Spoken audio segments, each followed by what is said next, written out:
What's going on FPL managers? Welcome to another stream from Fantasy Football Scout. 3 game weeks in 9 days. I'm knackered. So nice to have a week ahead where we can think about FPL a little bit more slowly. And I'm joined by FPL Ronaldo, otherwise known as Andy, to digest the main talking points for game week 16. How are you, buddy? Very good, Ted. Good to be on for the second week in a row.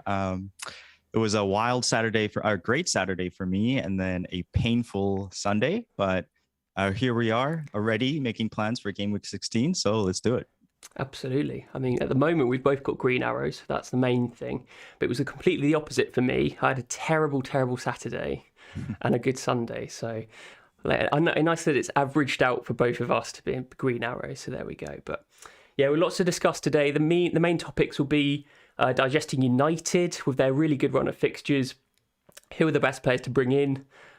Do we want to bring any in at all? That's the main question as well. And we'll also be looking at midfielders, mid-price midfielders, more specifically the City mids as well, Jared Bowen, all of that good stuff. And maybe just digesting like whether Son has actually been that good, having a look at maybe some Sterlings, that sort of thing. So maybe midfielders under 11 million is the best way to think about it. But lots to get through, so may as well start with Andy, how you got on in game week 15. So let's move straight to your team. 48 points, 442. Talk us through it. I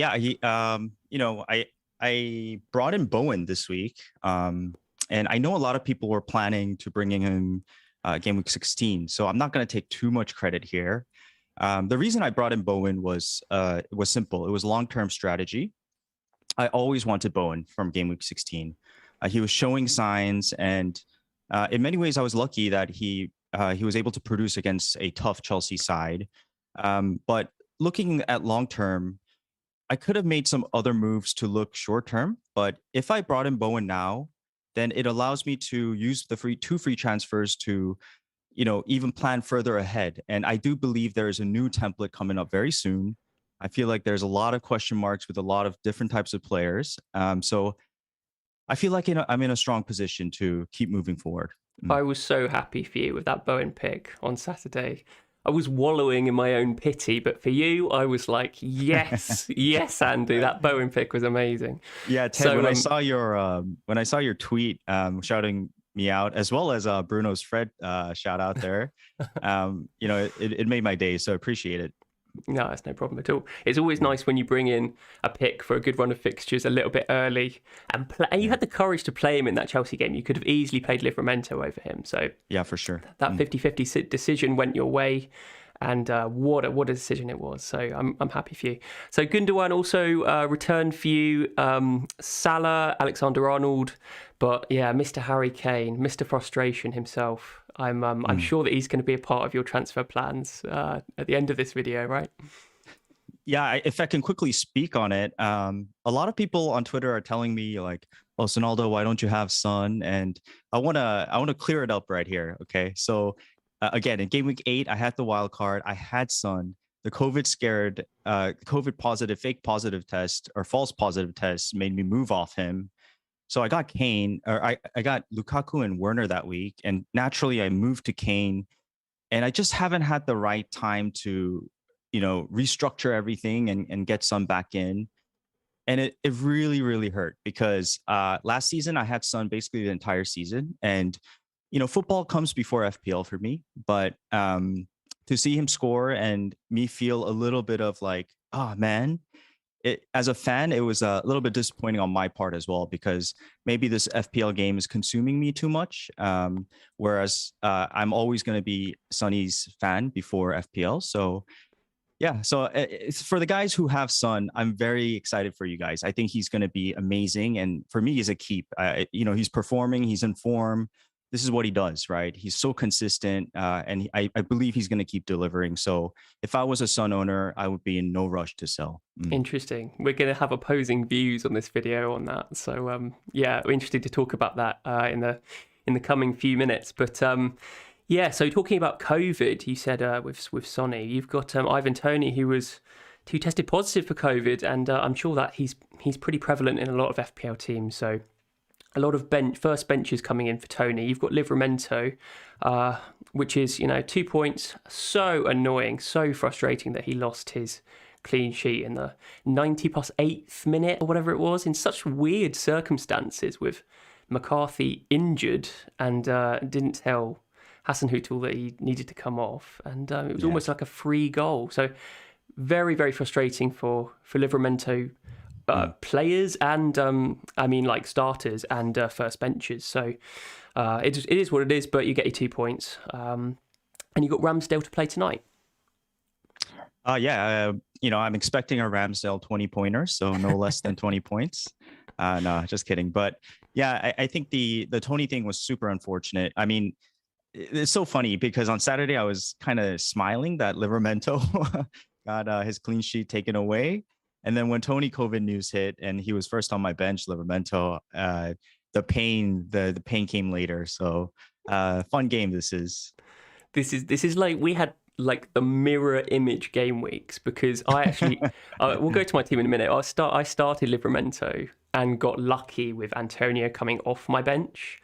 So the pain of losing that last minute Livramento clean sheet, and then the smugness when I know that Antonio's points were getting off my bench. So fairly fortunate. But yeah, we'll come to your transfer plans at the end of the video. You've got 2 free transfers to spend, same as me. We'll come to my team now. And this weird formation, 5-4-1, started Livramento ahead of Antonio, and got lucky, I suppose, with Tony not starting. Obviously he was COVID, and then Antonio's going to come on for me for 5 points. So that Livramento last minute clean sheet wipeout was vindicated to some extent. So yeah, but I mean, it's the midfield that's been carrying my team in the last few weeks. Jota, I cannot believe that he did not score in that game. Did you see that miss, that non-goalie miss? Yeah, I think I didn't react to it because I've dealt with this Jota disappointment previously. So it's funny, like I think we're kind of used to it in some ways, but oh my goodness, like literally just pass it to the side of the net, like you're right there, What he did, he just saw the 2 defenders in the goal. Yeah. He didn't even look at the goal, just looked at the ball and just, I'm going to put my laces through this. All right, Ted, I have a question. If you were in Jota's shoes in that pressure scenario, not pressure, but in that Premier League scenario, and you had a shot, do you think you would have scored? I would have hoped so, but I mean, it's very difficult to say because, as you say, the pressure of that situation might get to you. But they're Premier League footballers at the end of the day. They've. I just say it was a bad miss, and I'm definitely not as good as footballer as Jota, to a certain. Yeah. So I mean, it's an interesting one, but I think he was pretty embarrassed after it, to be honest, but. Yeah. Regardless, Jota is an excellent pick. Like, his stats are just insane because we'll come to some stats for Jota later because we're going to be looking at mid-price midfielders anyway. So he's an astounding pick. If you don't have him, I mean, definitely get him in. These Liverpool lads, their effective ownerships are so high that if you don't have any of them, it's like pretty scary. But did the Jota miss even affect us because his ownership's so high? I don't even know his effective ownership at this point, but he's about 90%. So it would have given us a little bit of a boost, but not that much. But he's just so well owned. But yeah, the big one for me was Sonny. Absolute, so good, so happy with him. And Rafinha is just such a talent. I mean, I watched that game and he was on for 3 bonus before he got booked, and all he had was an assist. He's one of those players, as long as he gets a attacking return, he's just so good. Everything he does touches to gold, not necessarily in the goal and assist sense, but the ball comes to him and he's like just dribbling it past players. I'm not sure he put a foot wrong in that game, apart from the yellow card. So obviously very happy to have his couple of returns in the last few weeks. Obviously lucky with the penalty. But he's going straight to my first bench for the next 4 weeks, which is a bit upsetting. But, here it is what it is. But yes, a green arrow from sort of 58k up to 45k with Ramsdale still to play is a great result. I said it on Deadline Stream, Andy, that I would be happy with a grey arrow this week. And that still stands. So yeah, happy with a green nonetheless, and we can focus on our transfers for the coming weeks. But without further ado, let's move on to the main talking points, and we'll start with the fixtures. Top of the ticker, and we can see Man United, a sea of green fixtures, and West Ham. I mean, only Arsenal separates Man United in their fixture difficulty, and arguably Arsenal is a pretty accessible fixture as well. So seems like we should be targeting these teams, right, Andy? Yeah, absolutely. And as expected, United, City, and West Ham, top of the ticker. Again, beautiful graph here, Ted. Appreciate your hard work. So yeah, no surprises. I think we knew this for a couple of weeks, and again, game week 16 is going to be where the template breaks, in my opinion, slowly, and new assets starts to emerge, and there's multiple ways to go about, multiple roads to take from here on out. So very exciting times.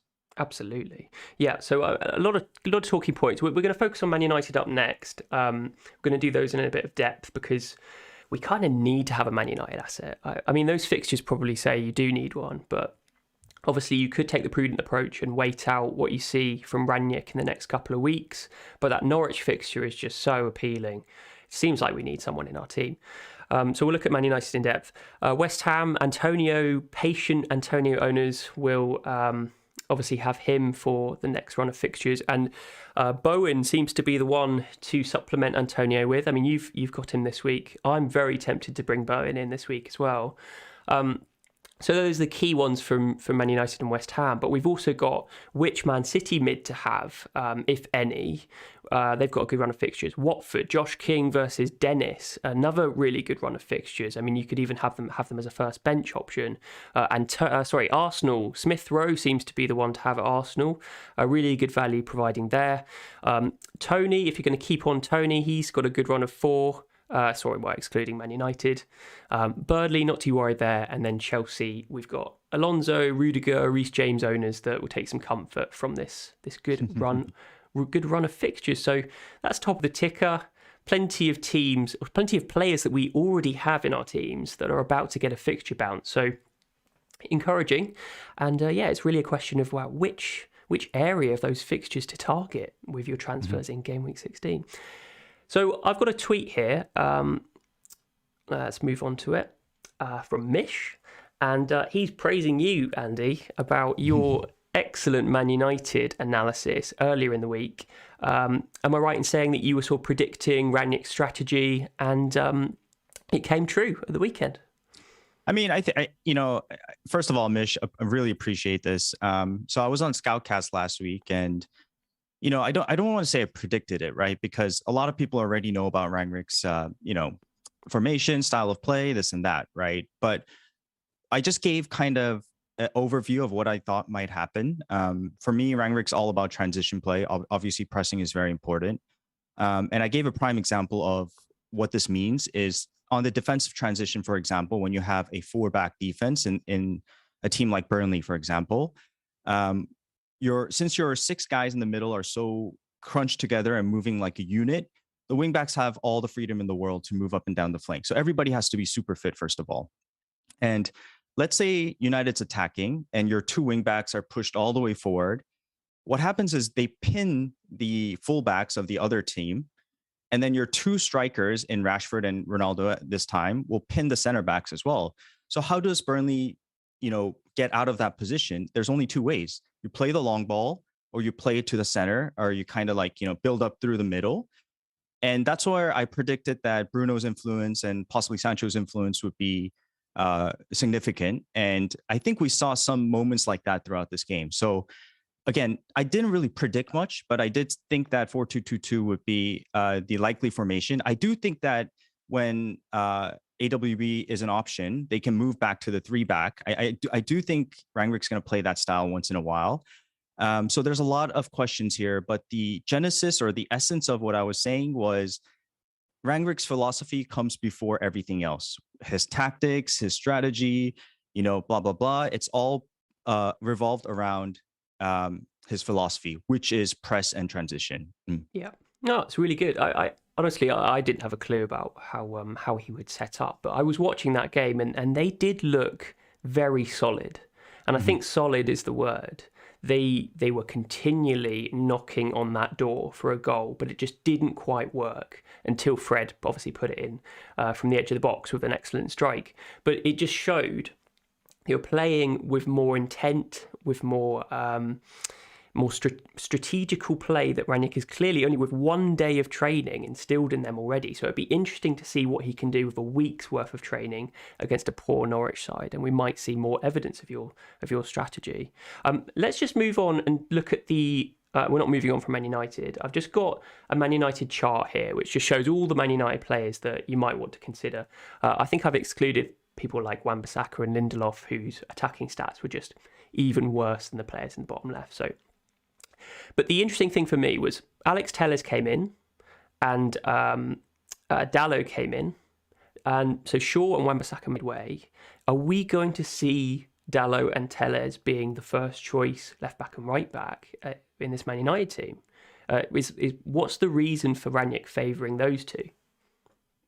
I mean, I think it was an interview where he said, so first of all, a shout out to Carrick, right? Because I think Carrick did a great job of helping this, 2-game transition period.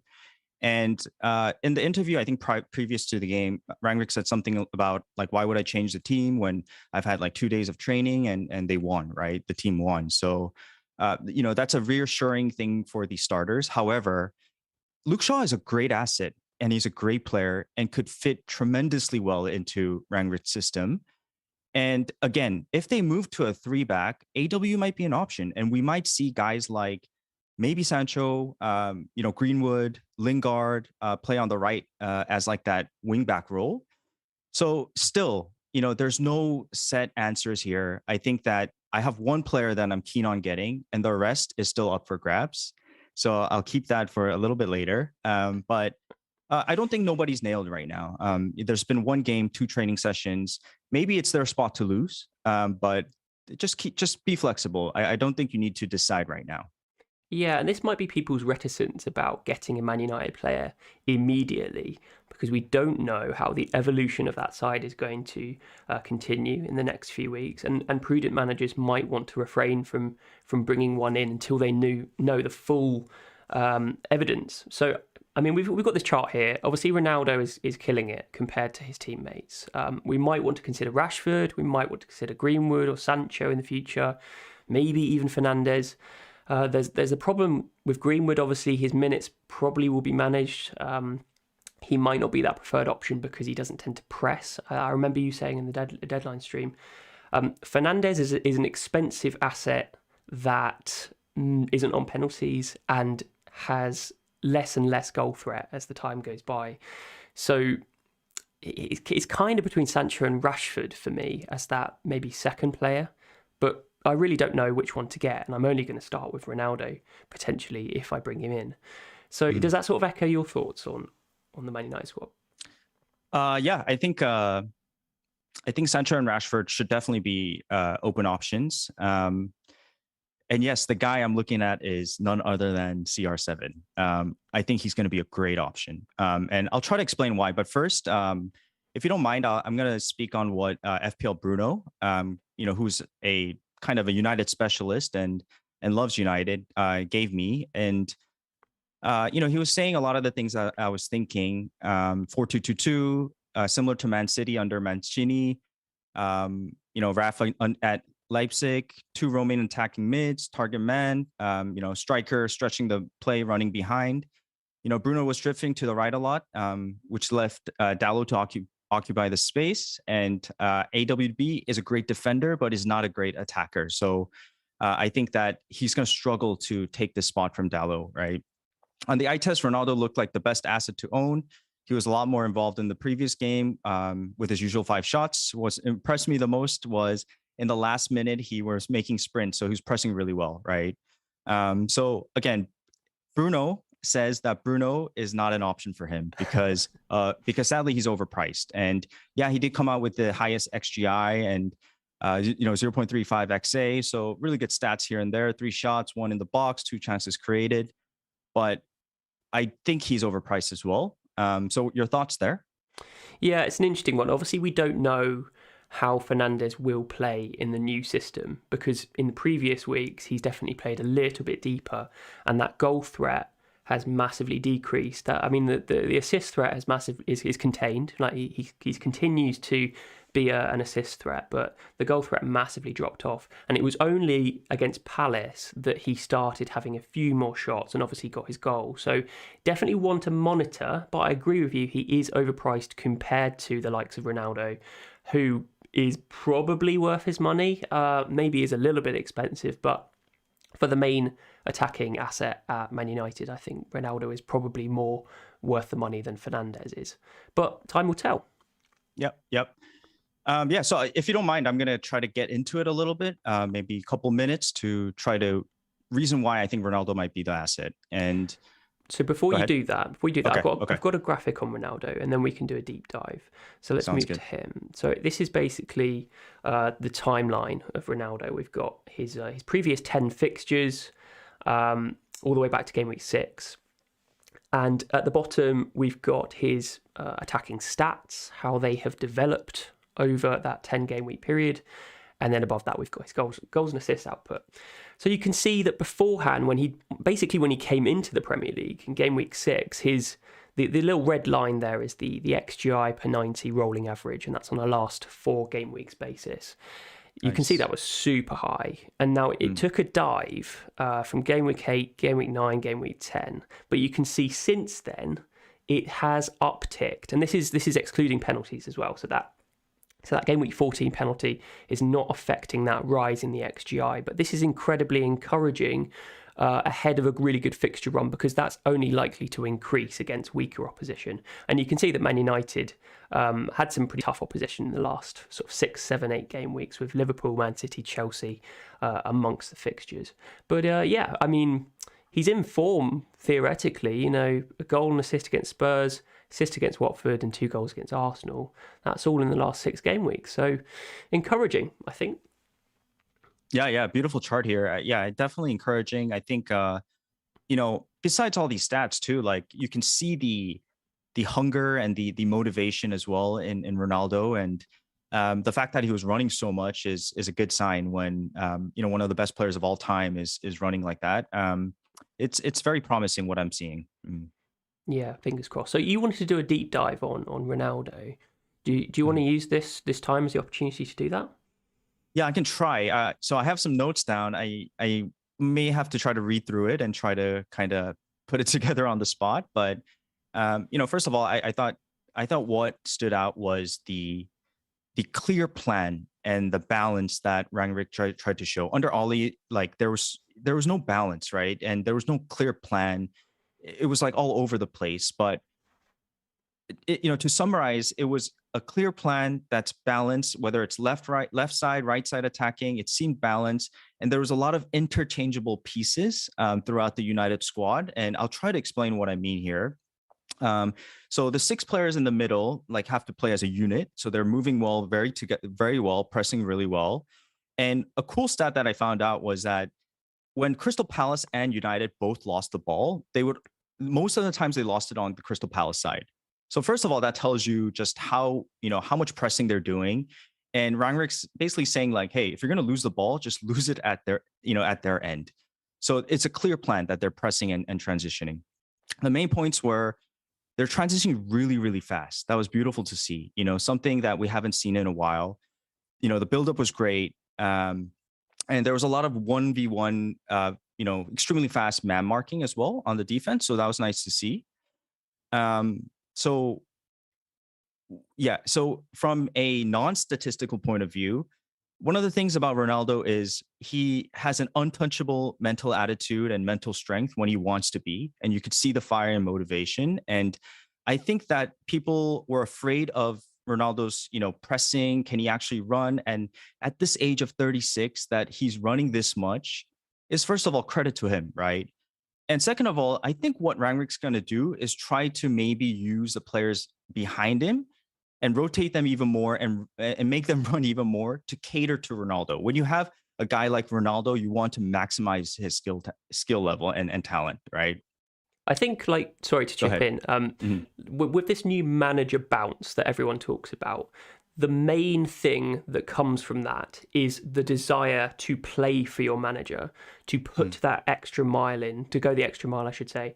So that pressing from Ronaldo is basically his interpretation and his contribution to go that extra mile, which he probably wouldn't necessarily do. So Mm. I would like for that to continue. I would be interested to see if that drops away or if Rangnick is, so keen and to sustain this level of pressing and whether that takes a toll on Ronaldo's fitness. But I don't know. I would like to monitor that to see whether that element of his game drops away as time goes by. But yeah, sorry, go on.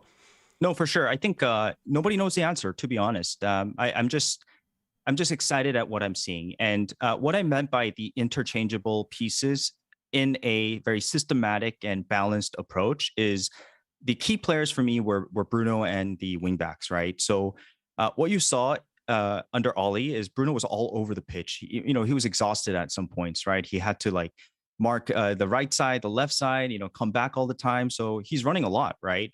But what I saw was Bruno was kind of, resistant, or I think Rangnick told him to track back a little bit less. At times his personality and his will to defend is shown, so he'll come back. But Bruno was the center of the right zone. Sancho was the center of the left zone.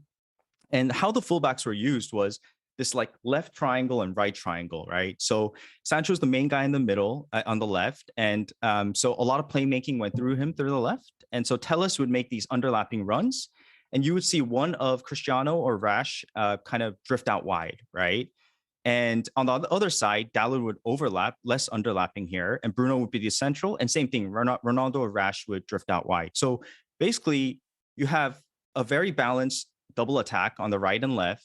You have Ronaldo and Rashford moving back and forth. And at all times, this is the key, at all times, there's one guy making a run behind, right?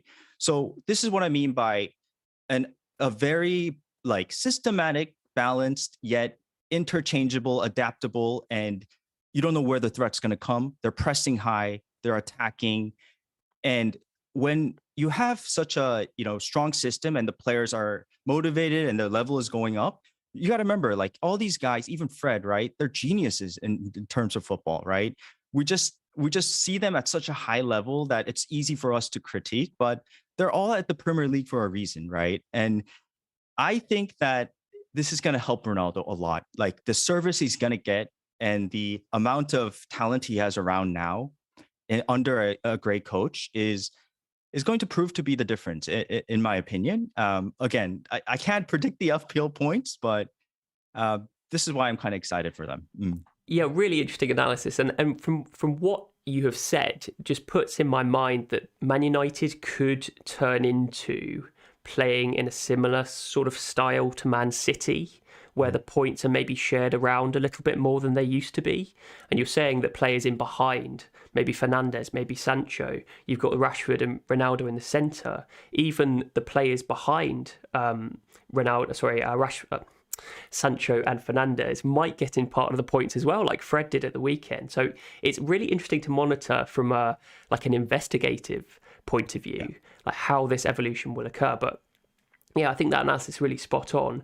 From the eye test, it just certainly looked like the shots, the chances created were coming from all over the pitch, not necessarily in one consistent manner.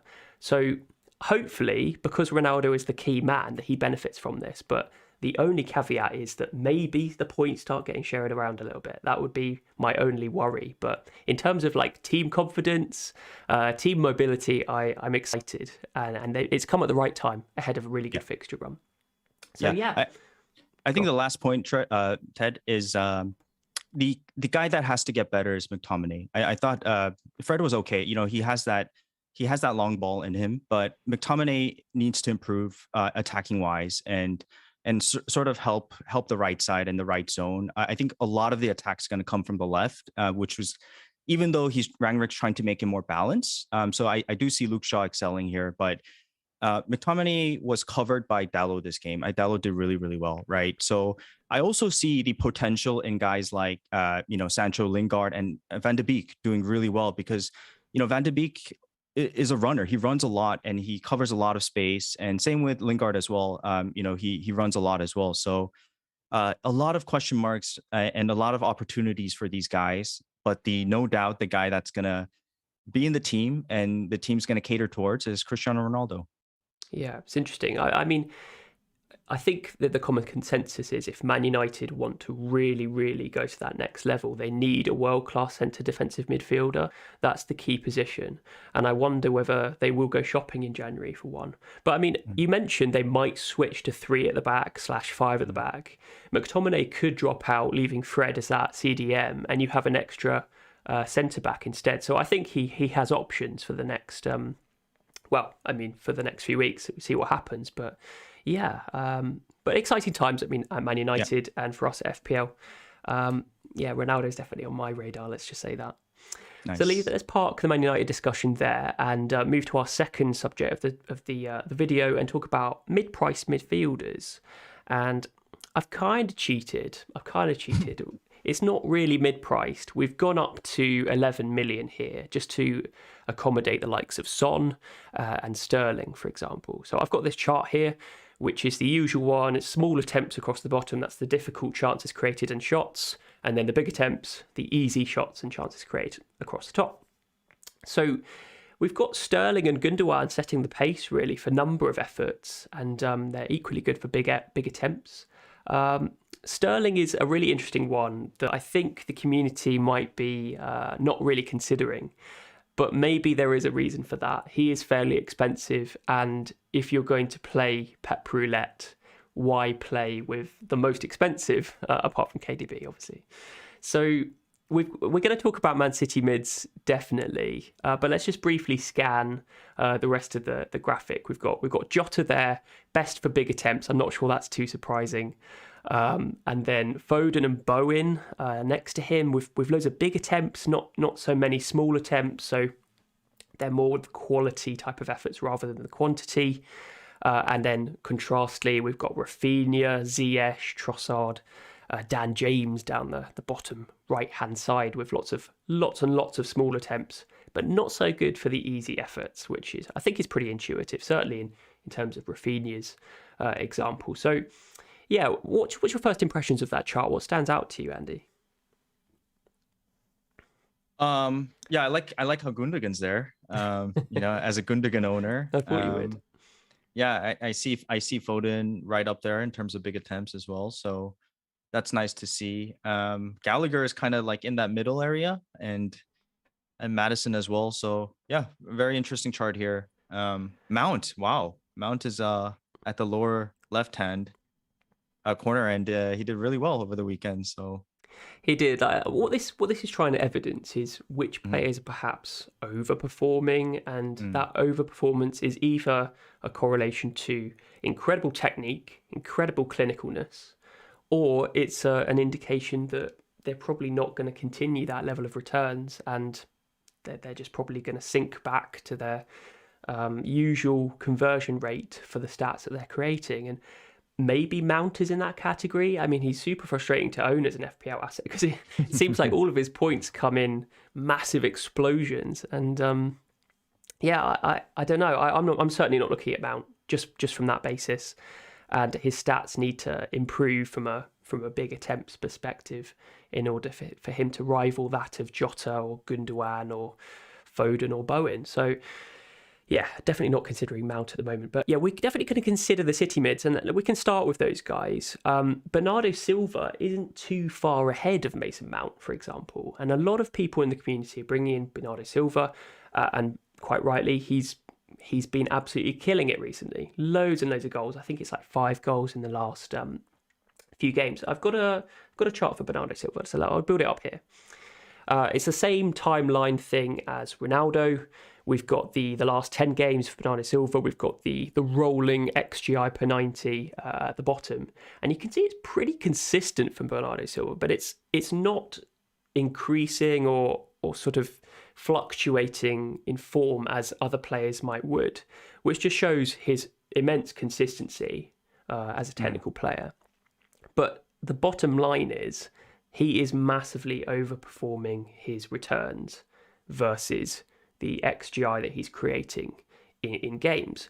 Now, whether or not that is something to worry about is another matter, but whether or not that return will regress to the norm, I think he's still really good value for the money, 7.6, 7.5, something like that. So I don't know. I mean, let's compare him to, let's say, Gundogan. We've got Gundogan chart here. And you can see the massive fluctuations in that XGI at the bottom. That might come from his limited game time. He's missed a number of games this season, and when he has played, he really gets in the right positions. And that you're comparing apples and pears really with Gundogan and Bernardo Silva, because Gundogan just gets in that position on the penalty spot and just slots the ball in. Whereas Bernardo Silva is a little more tricky, gets into a position, shifts the ball, and then puts a really technically able shot past the goalkeeper in some way. And so my question to you is, Andy, if you didn't have Gundogan right now, which of those two would you pick? Because they're fundamentally different players. That's such a tough question. You're basically picking between returns and consistency of attacking stats, right? But over performance compared with Gundogan, which is explosive stats. His XGI will just go from 0 to 60 if he gets these really big chances, which he's renowned for, and that is definitely evident here. You have that reliability that he's going to be in the right position more often than not, but it's going to be more volatile than necessarily Bernardo Silva. Yeah, the thing about Bernardo Silva is, this is how I feel about him right now, right? There's this whole talk about him overperforming and he's gonna lose it, and he's not gonna continue the streak and this and that. But every time I watch him play, I feel like he's gonna score. Like he's just so good, just a magician on the ball, right? A pleasure to watch him play football, and he's just one of those guys right now that it's just on fire, right? And so why wouldn't you go for the guy on fire, right? So I do see the case for bringing him now. Even I don't think it's the wrong move. The reason why I was so high up on Gundogan for a while is, as I mentioned last week, is the positions I started seeing him in the United game in Gameweek 9, and since then he's been excellent. And let's not forget, before his absence in the game previous to this game week and 2 game weeks ago, he had a double-digit return, right? So I was very happy with how Gundogan performed. I thought he could have got a goal. I thought he could have got some more attacking returns. He was the more central one.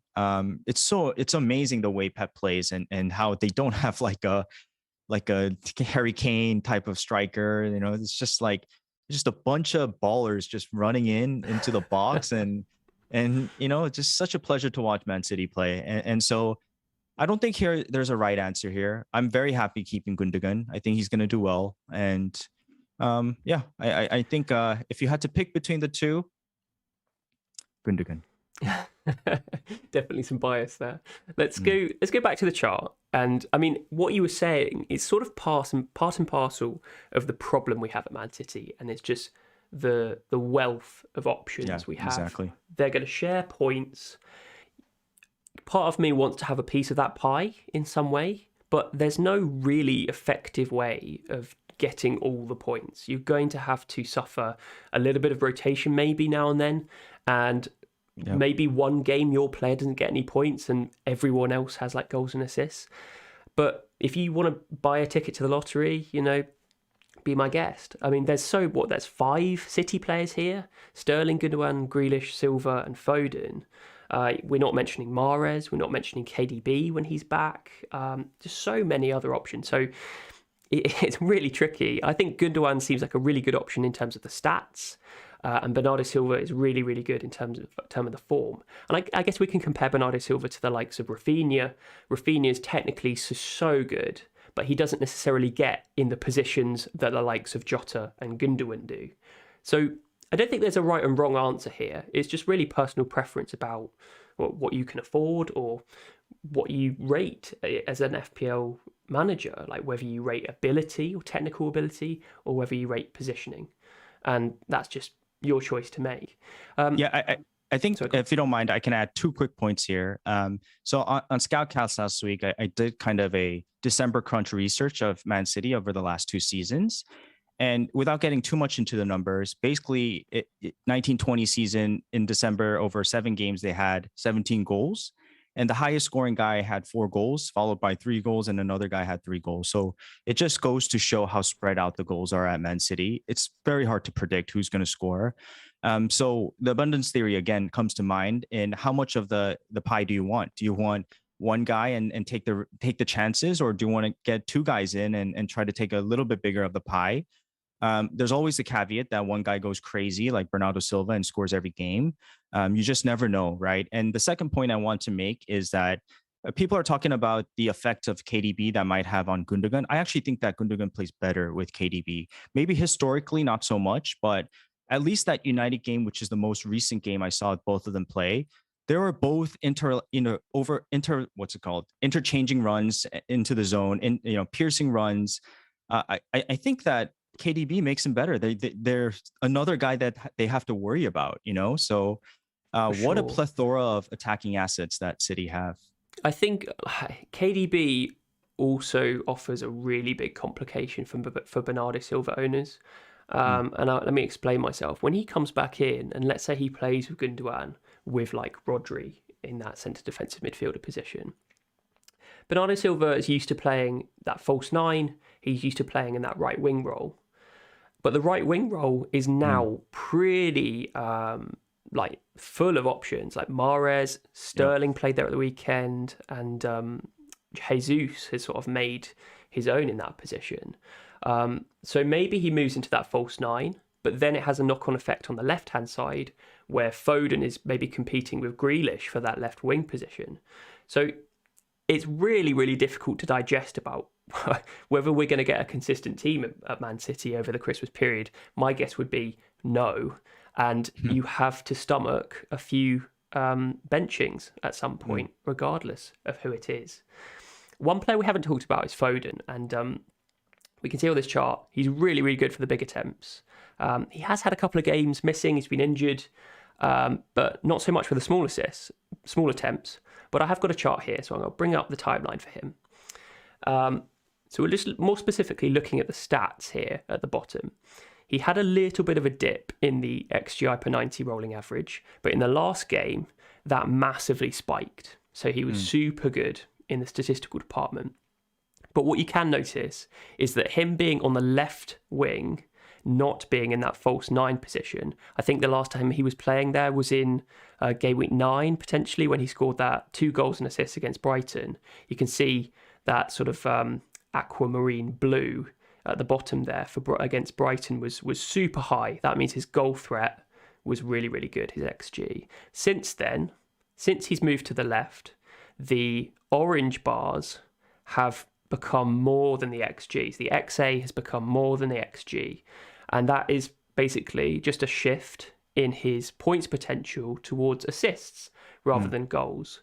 If you don't mind that, then that's absolutely fine. You can see that he's still got a bit of an XG in that last match against Watford. So I don't think it's that much of an issue. That spike in the XGI per 90 is minutes adjusted, so he only got 75 minutes. The last 2 games he didn't play, and he only played 58 minutes against Everton. So that's why it's spiked. Definitely one to monitor. But if you want someone that you think is going to score regular goals for that City side, maybe I would opt for maybe like Gundogan or maybe Bernardo Silva or Sterling or whoever. I'm not sure Foden is that main goal scorer anymore. Yeah. Yeah. So. Yeah. I think also, by the way, Foden was a couple of finishes away from getting a haul, So if you have Foden, you should be very happy. I'm very scared of being a non-Foden owner. It's just the same dilemma, isn't it? That we know what a quality player he is. It just matters totally on the positions he takes up on the pitch. Like, he could have got a few more assists if Grealish had managed to convert some of his extra chances. Yeah. Yeah, so I think he's a great option. I think all the City options are great options. Yeah. As you're saying, the abundance theory is just like too much to think about. And I don't own any City mids, so that kind of scares me. But but fingers crossed that rotation and spread of points keeps my rank to an okay level. Yeah. Just want to touch the last person City player, Sterling. Obviously really good here. And I think if you wanted to take a bit of a cautious approach on, let's say, the United assets, Sterling could be a good 2 or 3 week punt if you really wanted to use him as a cash cow to upgrade to Ronaldo when you eventually want to do that. But no one owns Sterling, and he's been amongst the goals and assists recently, so it could be a little bit of a left field punt if you want to go for that. But enough about City. I think we talked too much about them and echoed what the community probably already think. The last two people I kind of want to talk about is Jared Bowen, and this is your man at the weekend, your hero, your game week 15 hero. He's definitely someone on my radar because, as we saw in the fixture ticker, West Ham's fixtures are absolutely fantastic, similar to United. And I'm looking to bring Bowen in ahead of a City asset because he's just that bit cheaper, and I can't really afford the City guys. But what impressed you about his performance at Chelsea? I'm going to bring up his timeline now. Just before we ask you, he's been really, really consistent with his returns over the last 10 game weeks, and his XGI rolling average has been pretty decent. His XG has been pretty good in the last 2 games for sure, but that really good run of fixtures is definitely going to increase that. So what impressed you about his performance at Chelsea, obviously other than the attacking returns? I mean, look, before this game week, his underlying stats were pretty good. He was showing good signs, and I think a lot of people bookmark game week 16 to bring in Bowen.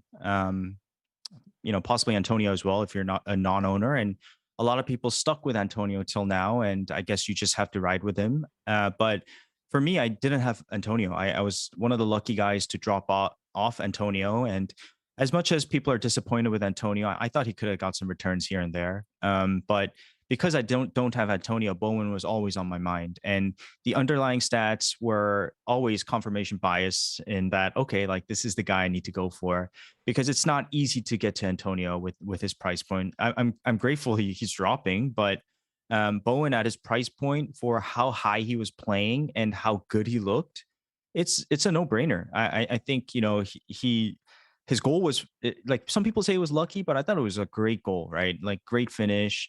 I think he had one more chance towards the end where, just a couple feet to the right and it could have gone in.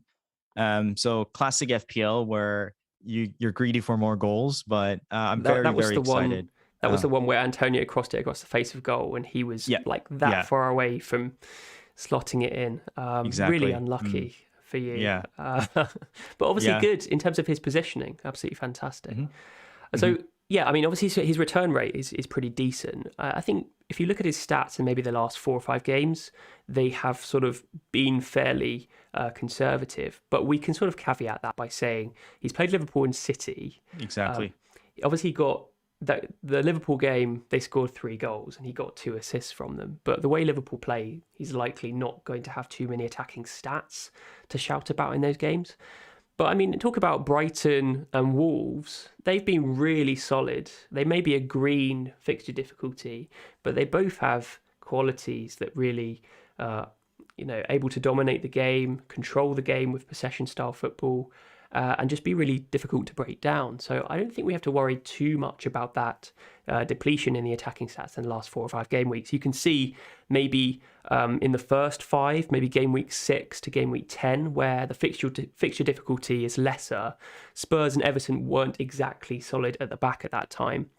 You can see that those stats were pretty good. So I fully expect to see his XG, his XA return to a fairly decent level in this fixture run. So I think that's hopefully music to your ears, and maybe music to my ears if I end up bringing him in. I think I probably will. You need to.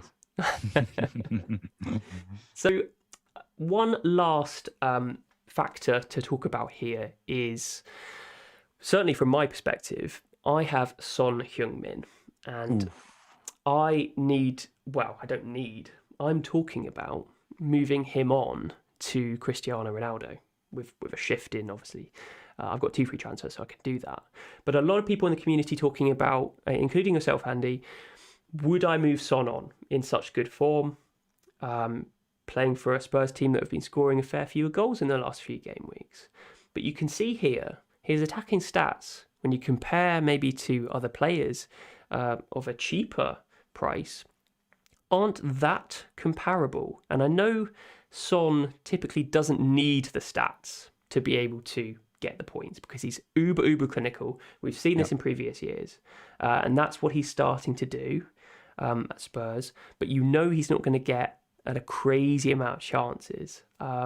So I just thought it was interesting just to compare him here to the other mids. And I go, if I can justify selling him for Ronaldo, maybe I'm not going to get punished too much, especially with Ronaldo's fixtures. Just to put some perspective here, if Ronaldo was on this chart, he would be between Bowen and Grealish. So in terms of the stats, he's definitely got better stats than Son. Son's probably conversion and goal returns is a little bit better than Ronaldo's in the last couple of weeks, obviously. But yeah, what do you make of me potentially selling Son for Ronaldo? Do you think it might be a mistake? I think so. Oh, no. Look, there's bias in my perspective of Son. Obviously because I'm Korean, as well as the handle FPL Ronaldo. So there's inherently some bias. But Son on this graph, I love this graph, Ted. But Son is the one guy you have to just erase off any statistical graph, because he's done this for years, like 3, 4, 5 years, where XG, everything's low, but he continues to deliver. He continues consistently to deliver. And just off the eye test, he looks so good. This is what he does. He just goes on these runs where he finds a kind of a moment of form, and he'll go crazy and score like 7 goals or have 7 returns in like 4 games, right?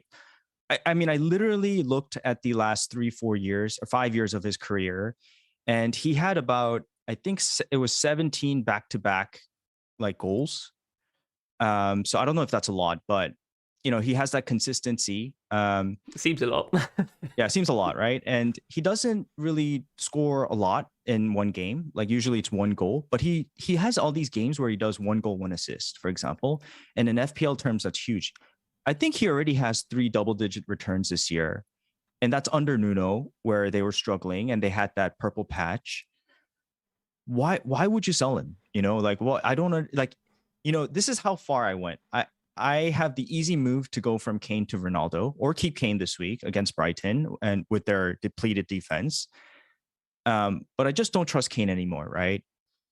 But I was thinking about ways to bring in Son. Maybe I just have to give up and forget Ronaldo and try to go for Son. That's how highly I rate Son's form right now. And worst case scenario, you drop him after 1 or 2 weeks and buys you more time to really view Man United assets. With that being said, the way I like to play this game is to try to predict, try to look at the fixtures ahead. And I really think that the West Ham and City, as well as especially United assets, are going to be emerging template options. So it'll be important to try to jump on them early, which is why I'm very bullish on you trying to get Bowen, Ted. Yeah, but I mean, you could equally say that about Son to Ronaldo. Exactly. You make some really good points there, 100%. I'm not sure I'm completely swayed though, and this is my reasoning. That the main caveat with Son's recent returns is that he was playing against Brentford and Norwich. Before that, in the Leeds game, I remember sitting here with you going, I'm worried for Son. He did not play well in that game. He did not play well in that game. So I think fixtures can definitely get the best out of a player, for sure. His fixtures coming up, Brighton. Yes, I know that they've got a few defenders missing, potentially. But I think Brighton still play in a way which they're going to control the game a little bit more. So he could do something. Was it Southampton or was it Brighton that he scored 4 goals last season or the previous season? Southampton. Might be Southampton. But Southampton and Brighton are fairly equivalent in terms of they play in a similar style, possession football, slow build up, and not many big chances or anything. But again, they control the game to a certain extent. So Son could punish Brighton if they play with a high line. But again, I imagine that they would give Spurs a little bit more of a tough time than Brentford or Norwich would. But after that, Leicester, Liverpool, Palace, who are definitely no mugs, and then Southampton. So I don't think their fixture run is as good or okay as people think.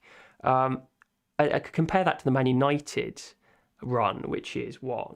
Norwich, Brentford, the same two that Son have just played, Brighton, Newcastle, bottom of the table, and Burnley struggling as well. So those 5 compared to those 5 for Spurs, God, I'm going to have to move to Ronaldo. It's a preemptive transfer, and it feels strange transferring out someone that's just done so well for me.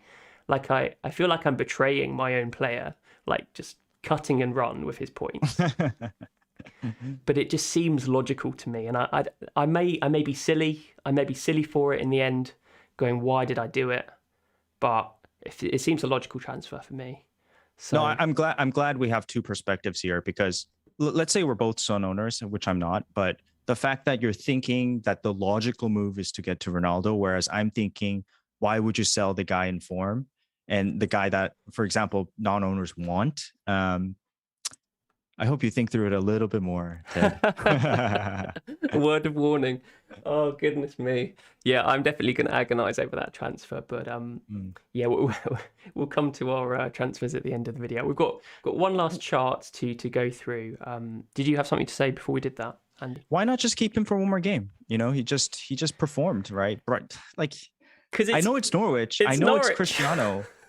I know, but I just think that Son's going to score. I guarantee he's going to. Okay, I got to be careful here. I got to be very careful here.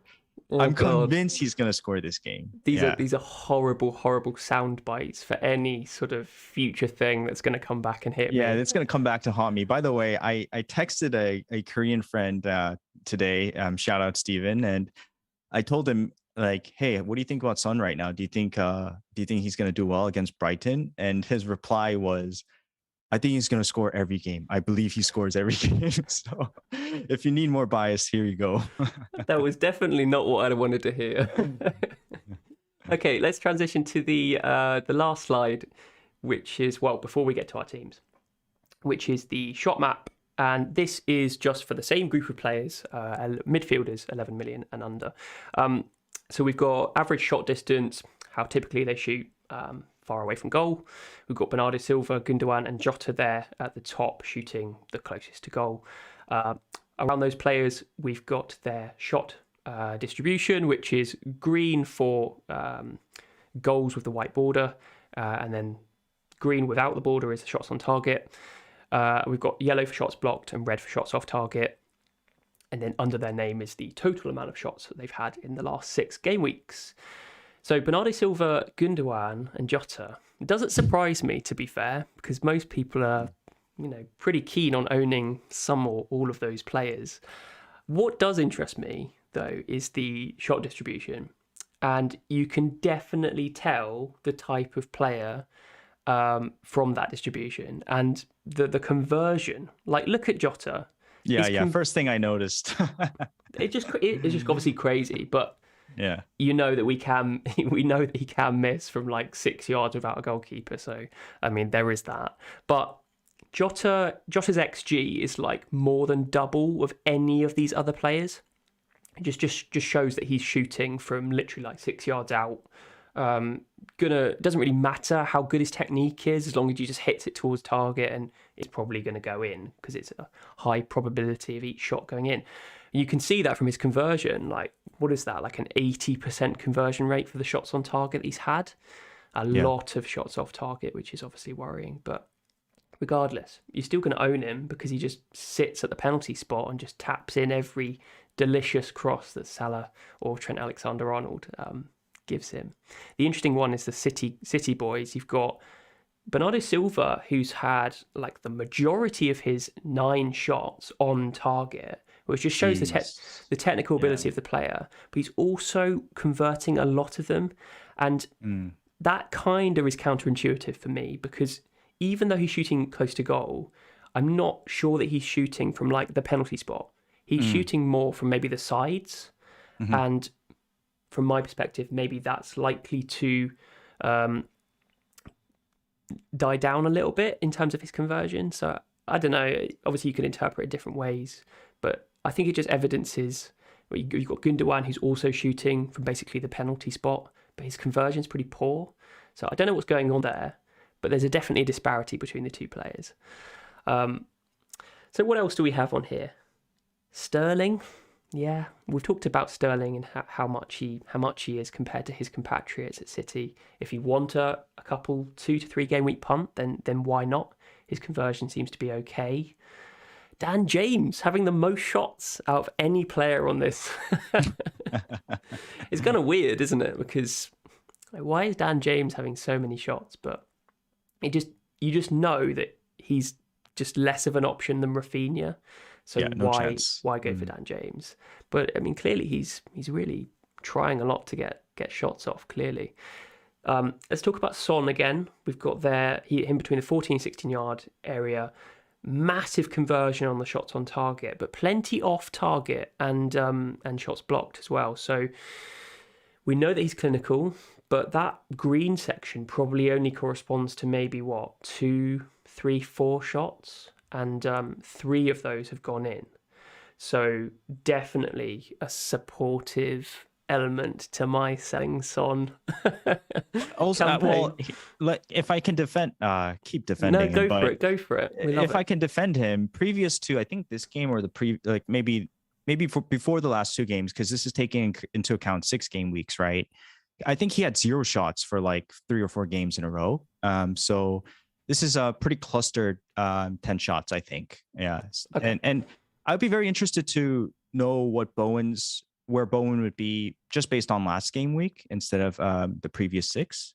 So yeah, curious on that too. But interesting. Yeah, 100%. I think he obviously had the shot off target when Antonio fed him, but obviously that tells a different story when you think about it contextually. Yeah. So maybe a little bit harsh on Bowen. Obviously plenty of shots off target.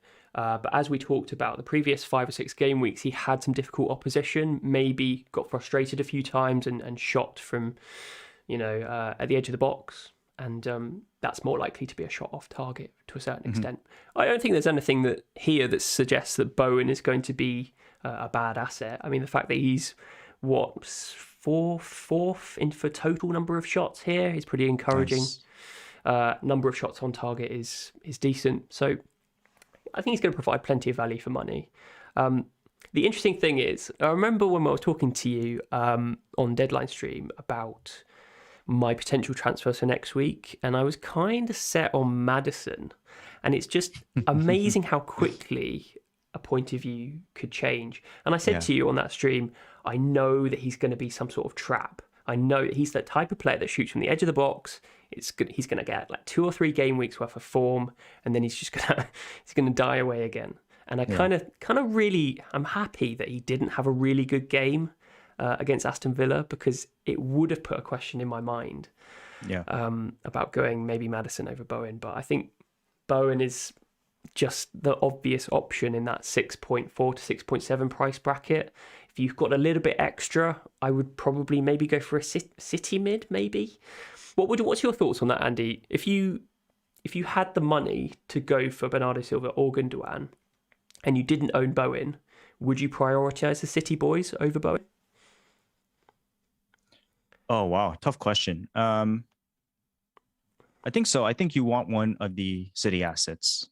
Just to, if anything, it's just a defensive strategy, because they're going to score. And you just want to take a little bit of that pie.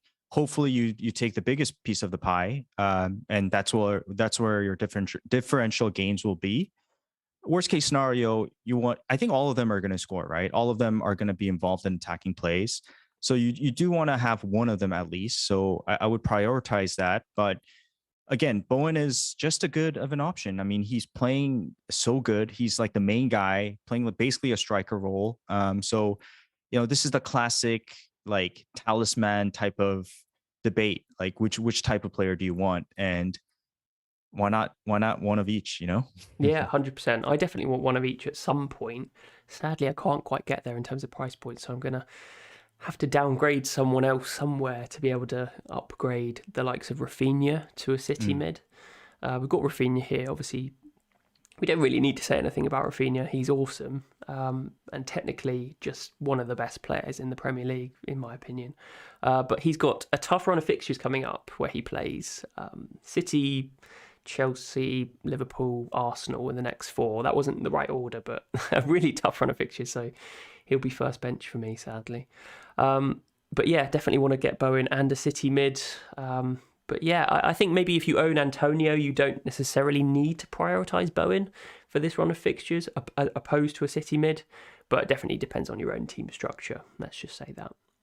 So speaking of teams, let's go on and look at Andy's Game Week 16 bus team with your potential transfers. So talk us through it.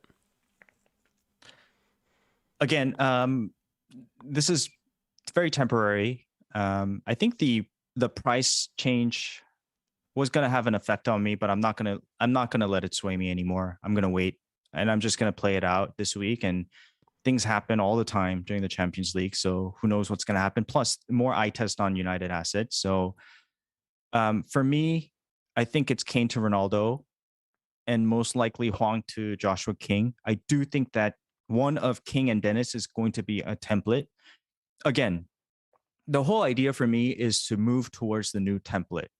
What is a new template? I have no idea, right? But you can assume that the guys with the good fixtures are going to be very popular picks. Bowen is already there, which is why I brought him in already. It saves me a transfer and a hit. I was thinking about Son. I just was thinking about him all day long, trying to figure out a way to bring him in, but it's too much of a restructure. That Ronaldo versus Norwich looks beautiful. This is the one. This is the time. All the pain that Harry Kane has given me, sweet, Cristiano finally delivers. That's kind of what I want to feel this weekend. So hopefully it happens. But pretty straightforward swaps for me. I've had 2 free transfers for the longest time, and I'm ready to use it. I think after that, I'll keep my eyes open. I do have enough of a bench to just leave Tony in there. I'm thinking about Alonso to Ben Davis possibly to create some funds elsewhere.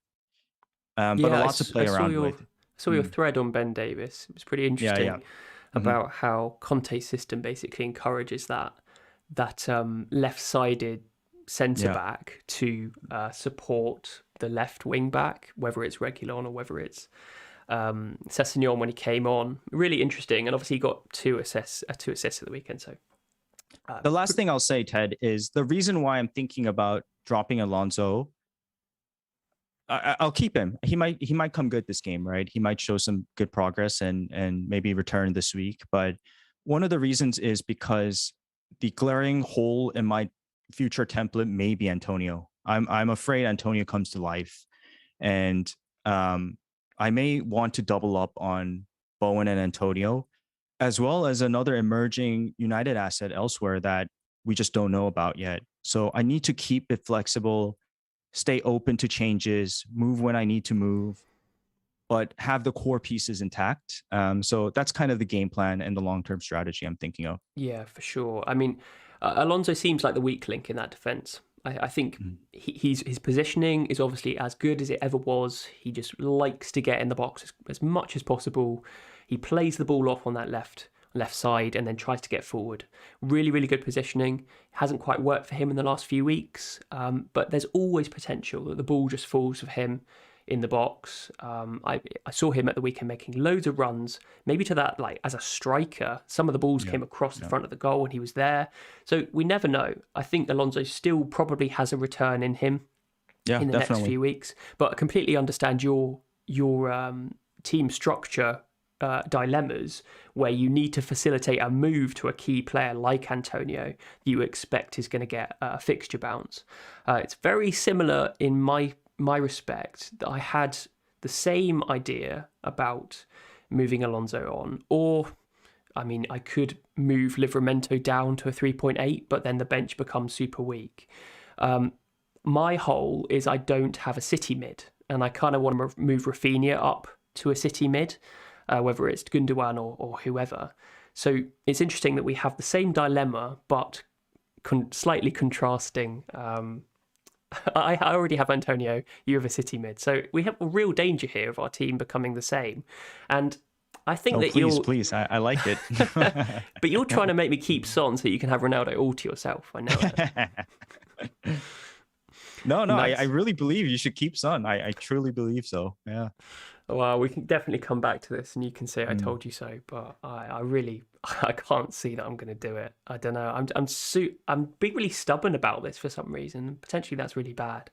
But yeah, I can't see myself not going with Ronaldo for Norwich away.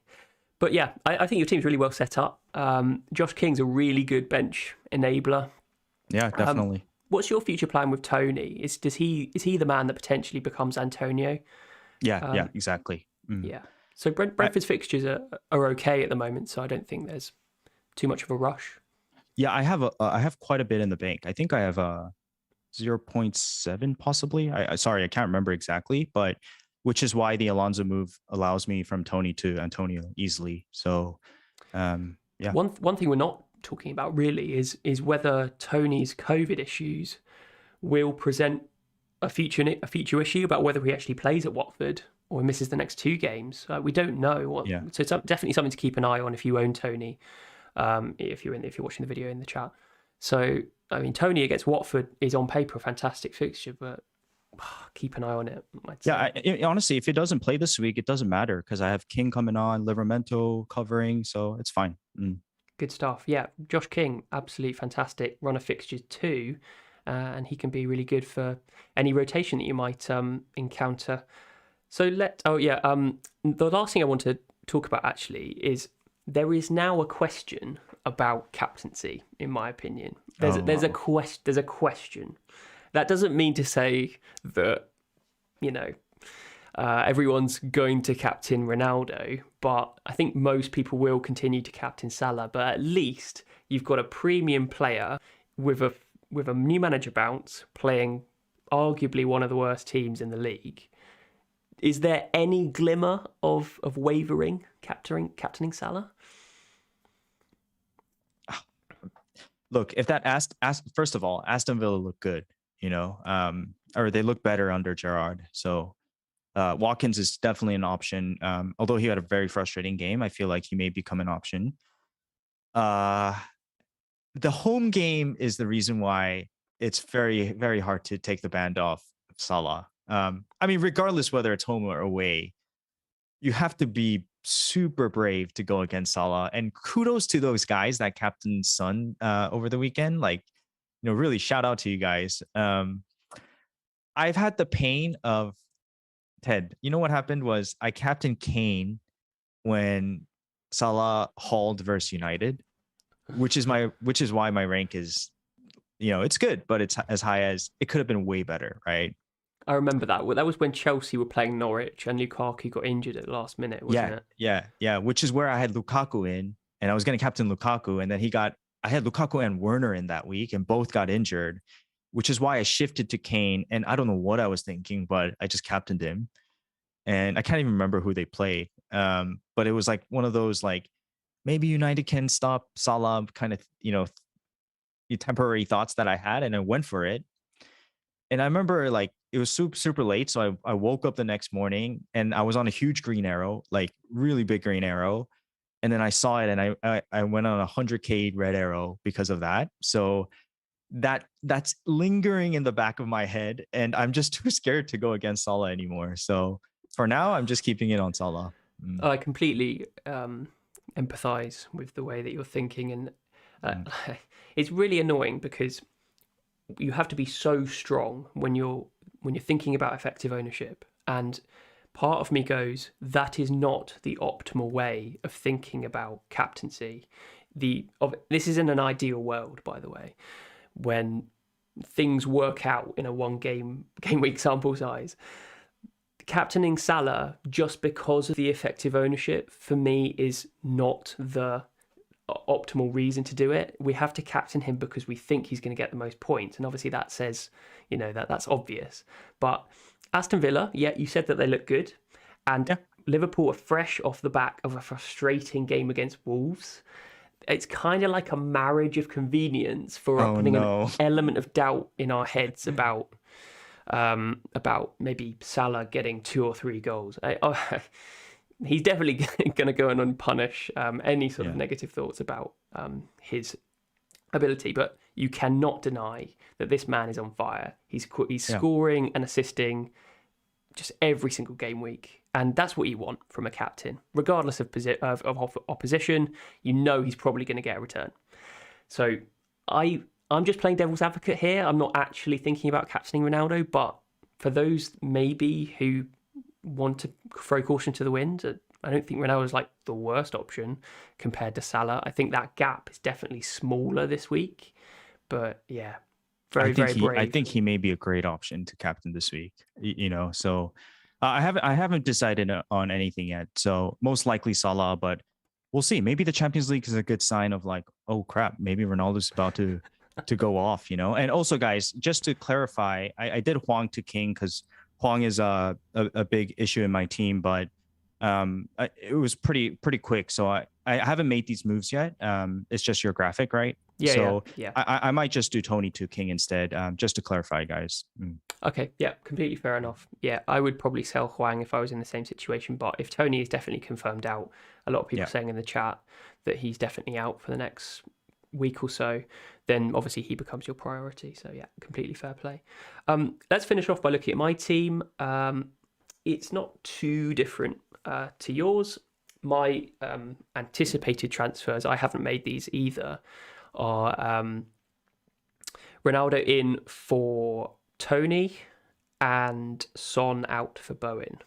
So I think that's a pretty decent set of transfers if Son doesn't completely punish me. But so my equivalent to your team is Rafinha would be that City mid, but he goes to my first bench because of his poor run of fixtures, and I would actually play Josh King for the foreseeable few game weeks with his good fixtures against Brentford. But again, a sea of blue fixture difficulty. I think this is really good period for a lot of the key players in FPL to get a fixture bounce.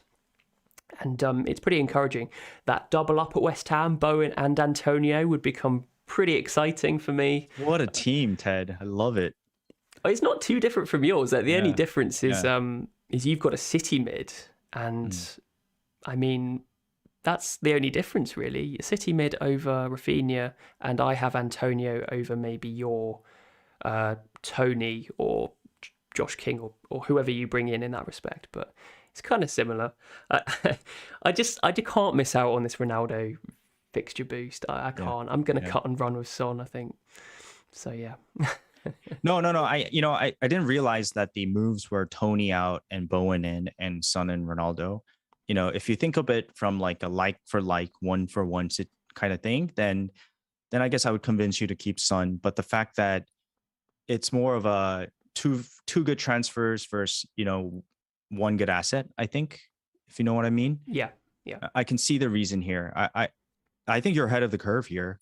I really think you have a great team, except the City asset, which again, it might not haunt you too badly because of how spread those goals are. Like if Antonio can deliver the goods, like he'll cover for that. So I do see the merits here. Yeah, I like it. Thank you. I'm pretty happy with this. As you say, the big hole is the City mid, and my big hope is just the points get spread. But I can't guarantee that. I'm going to worry about watching City from now on because they're going to be pretty hotly owned assets. Oh, you can't watch those games anymore. Yeah, it's terrible. So I'll just prioritize watching West Ham games from now on. But yeah, I couldn't afford the City mid.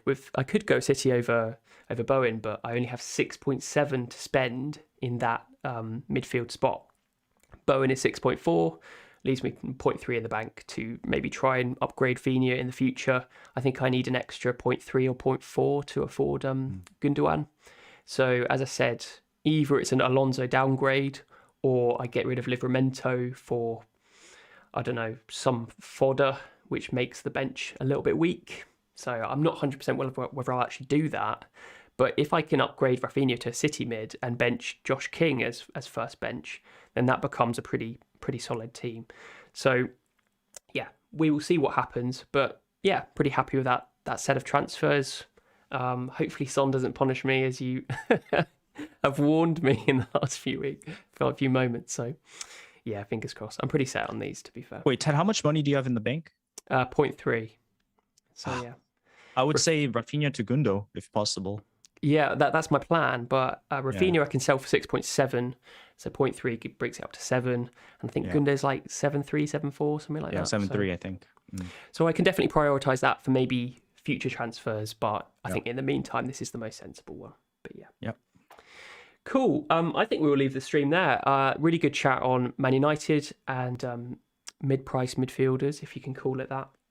A lot to think about this game week. Hopefully that was helpful to everyone watching in the chat. Do leave the video a like or subscribe to the channel if you're new around here. That would really help out the views. And leave a comment about what you're doing in your team. That would be really interesting to see whether you're doing something me and Andy are both doing or going against the grain. Thank you very much for joining me, Andy. It's been a pleasure as always. Same here. I loved I love talking to you, and Ted is one of the nicest guys I know. So do give him a follow on Twitter, and appreciate it, Ted. That's very kind, mate. I'm a drama queen off screen. I can assure you. Oh. No, all good. Okay. Right, we'll say goodbye. Thanks all for joining us, and best of luck in Game Week